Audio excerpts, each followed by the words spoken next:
Ben Reppond. Welcome to my YouTube broadcast. Today is May 3rd, 2023. I'm going to begin with my dashboards showing the 6 major equity indexes, the ones I follow, and the long-term government bond index. So I put these in, I rank them in the center, well, just to the right, the pink box is how I rank them. Year to date, how have they done from index, top index to the bottom index? And then to the right, you can see they are colored in dots, meaning are they above their 20, 50, 100, and 200-day moving averages. And then in the center, almost in the center, is the S&P 500, which is a benchmark, kind of taking a look at where is that. So at the top, looking at the, well, first of all, looking at the yellow box, which is the last week, you can see there were modest gains up and a little bit decline, but by and large, not big moves.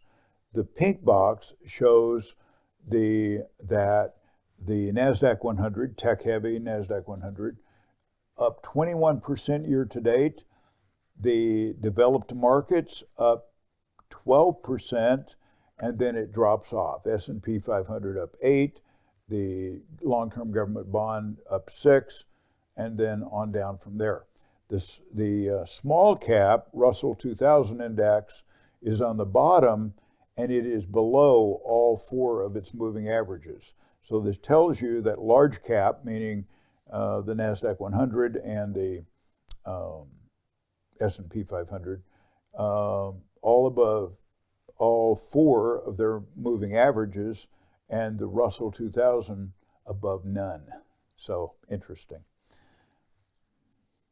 And this is as of last Friday. Then this is the S&P 500, just looking at that, breaking it apart, looking at the 11 sectors within it. Again, ranked top to bottom in the pink box. The technology sector and consumer discretionary are the top 2 by far. 21% gain, 14% gain, and then it drops down. The next one, 3.88%. I mean, it drops way down to the third one. And then you've got the last 7 are all below 2% gain for the year. The last 3 are even negative for the year.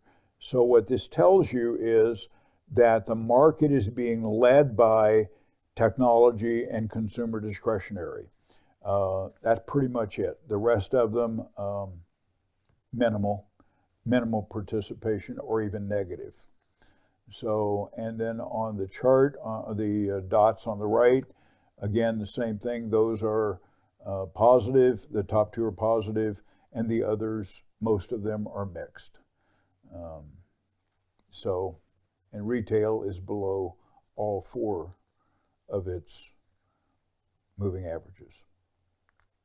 Okay, so then I'm going to go over to charts. We'll start with the S&P 500. This is an 18-month chart, and you can see, I draw a black arrow, you can see where from October to present, how the S&P 500 has done on a weekly basis. It's a weekly chart, S&P 500, generally going up. A lot of ups and downs. So there are some downs here.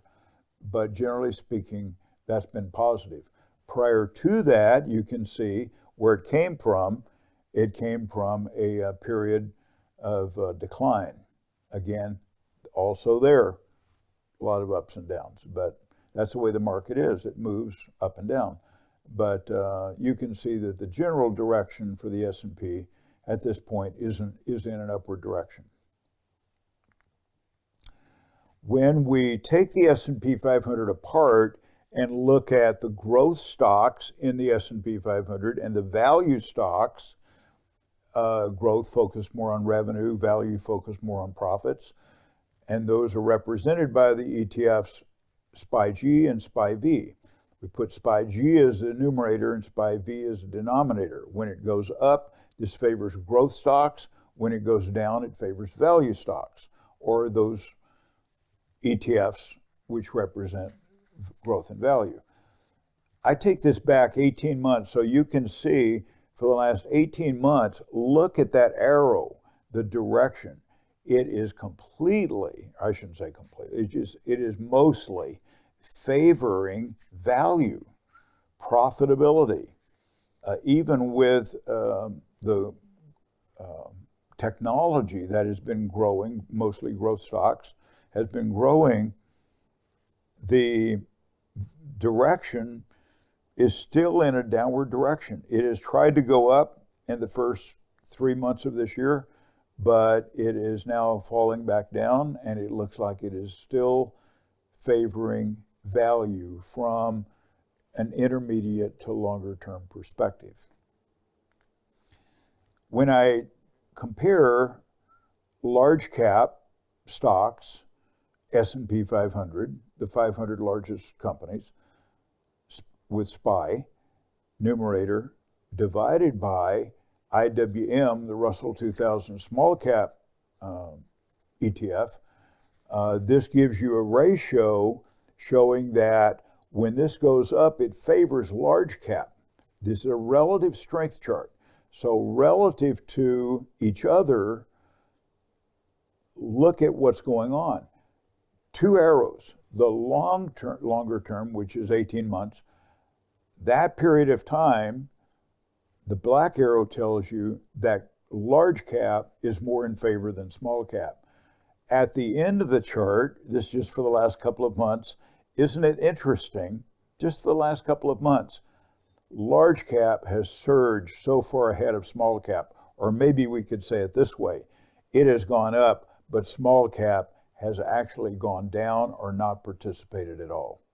So, and we've seen that from the data that I just showed you. So very much in favor of large companies at this point. The long-term government bond, this is not a relative strength chart, this is an absolute chart. Over the last 18 months, you can see that the general direction is down, but if you go back for the past 6 months or so, you can see that it's directionless. I drew the arrow across the page because you can see it goes up and down, not relative to anything. It's not gaining what it lost. It went up a little bit and then now it is sideways. It will develop a direction at some point, and it will either go up from here or it will go down from here in a longer term direction. But right now it's trying to make up its mind which way to go. And of course, this is inverse to bond yields, and that's correlated to interest rates. So interest rates have gone up and down, bond yields have gone up and down, which is affecting this, causing this to do the same thing. The dollar is a 24-month chart. The dollar has been in decline since October. In my opinion, this has a lot to do with oil being sold by Saudi Arabia to other countries, not in US dollars. So that is influencing the dollar in a downward direction. And I think as long as that goes on, which it looks like it will, this is not going to spell good news for the dollar. Gold has, since around that same time, October, I don't know that it's tied to the selling of oil in something besides the petrodollar, but it could be. But money has been going into gold, driving up gold prices, and you can see since late October what that looks like. Same thing with silver. Silver had more of a dip in the first couple of months of the year, but generally speaking, silver is in an upward direction as well. And then when I put them in a relative strength chart, showing silver as the numerator, gold is the denominator. So when it goes up, that favors silver. When it goes down, it favors gold.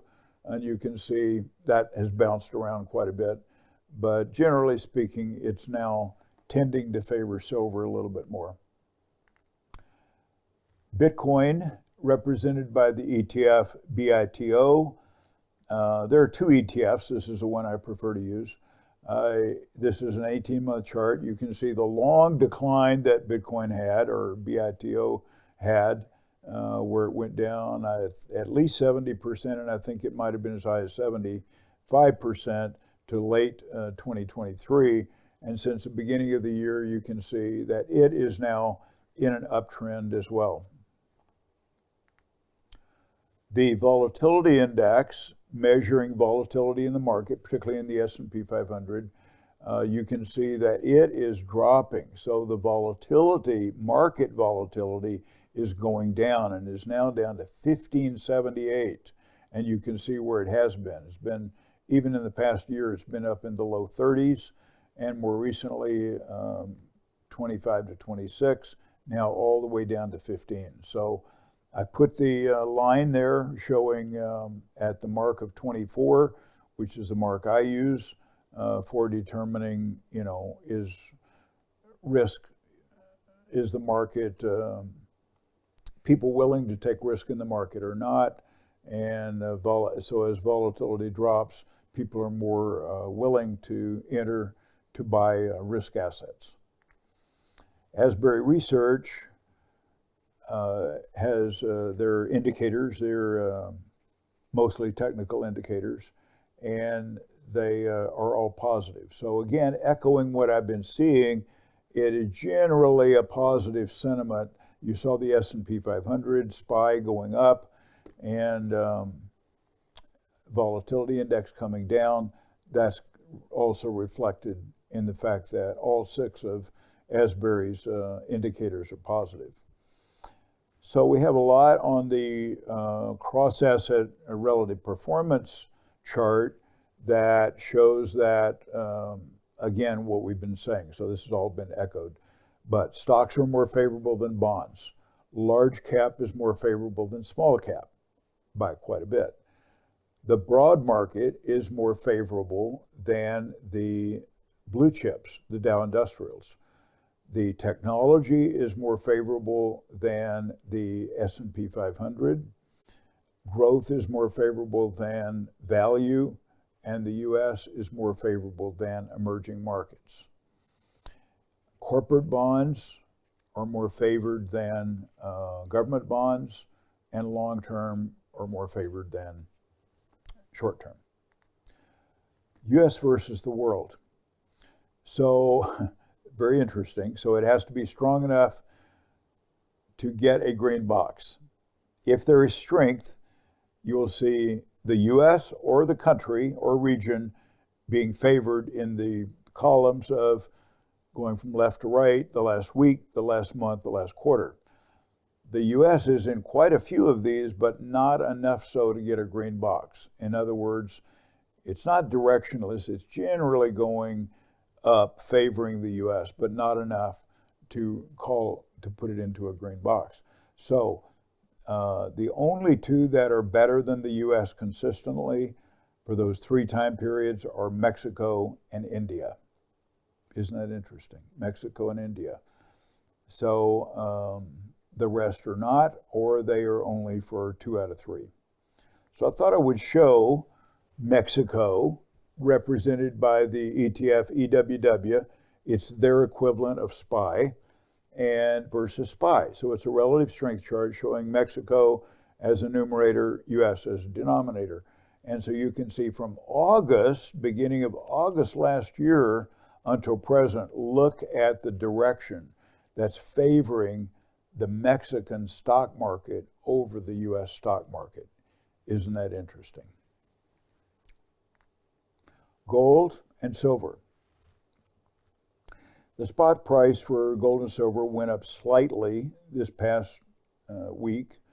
So from the previous Friday to this last Friday, the current price as of Friday was $19.96, and silver is $25.23. The gold-silver ratio is 79 to 1, still favoring silver. So I get this information from my son, Preston, and he is in that business, so he provides me with this data. And this shows that he actually sells a monster box of silver bullion, generic silver, for $1,810. Very, very slightly higher than the previous week. This includes a markup of $4.39 per ounce over spot. If you buy all 500 in a monster box, that comes out to $29.62 per round, including the markup. And if it's in a sleeve of 20, it's $30.12, including the markup. I asked him what the markup, where does that money go? He said retailers get to keep about $2 to $3 of it. So I would just say, using a $4.39 markup, probably around 50 to 60% of that markup goes to the retailer, and the balance of it goes to the wholesaler. So I recommend that if you buy silver, you buy it from a local retailer, a brick and mortar retailer. Do not buy it from someone who advertises over the internet and you don't know who they are, and so forth. Too many bad stories that I've heard. So hopefully this data will be helpful to you if you're shopping for silver, because really it's kind of a commodity, really, and your price is a significant factor. So I saw this, I couldn't resist. When people have a hard time buying stocks in the market, I've got a lot of sympathy. I hope that doesn't happen to you. So thank you for watching. If you have questions or comments, leave them in the comment section below. Thank you.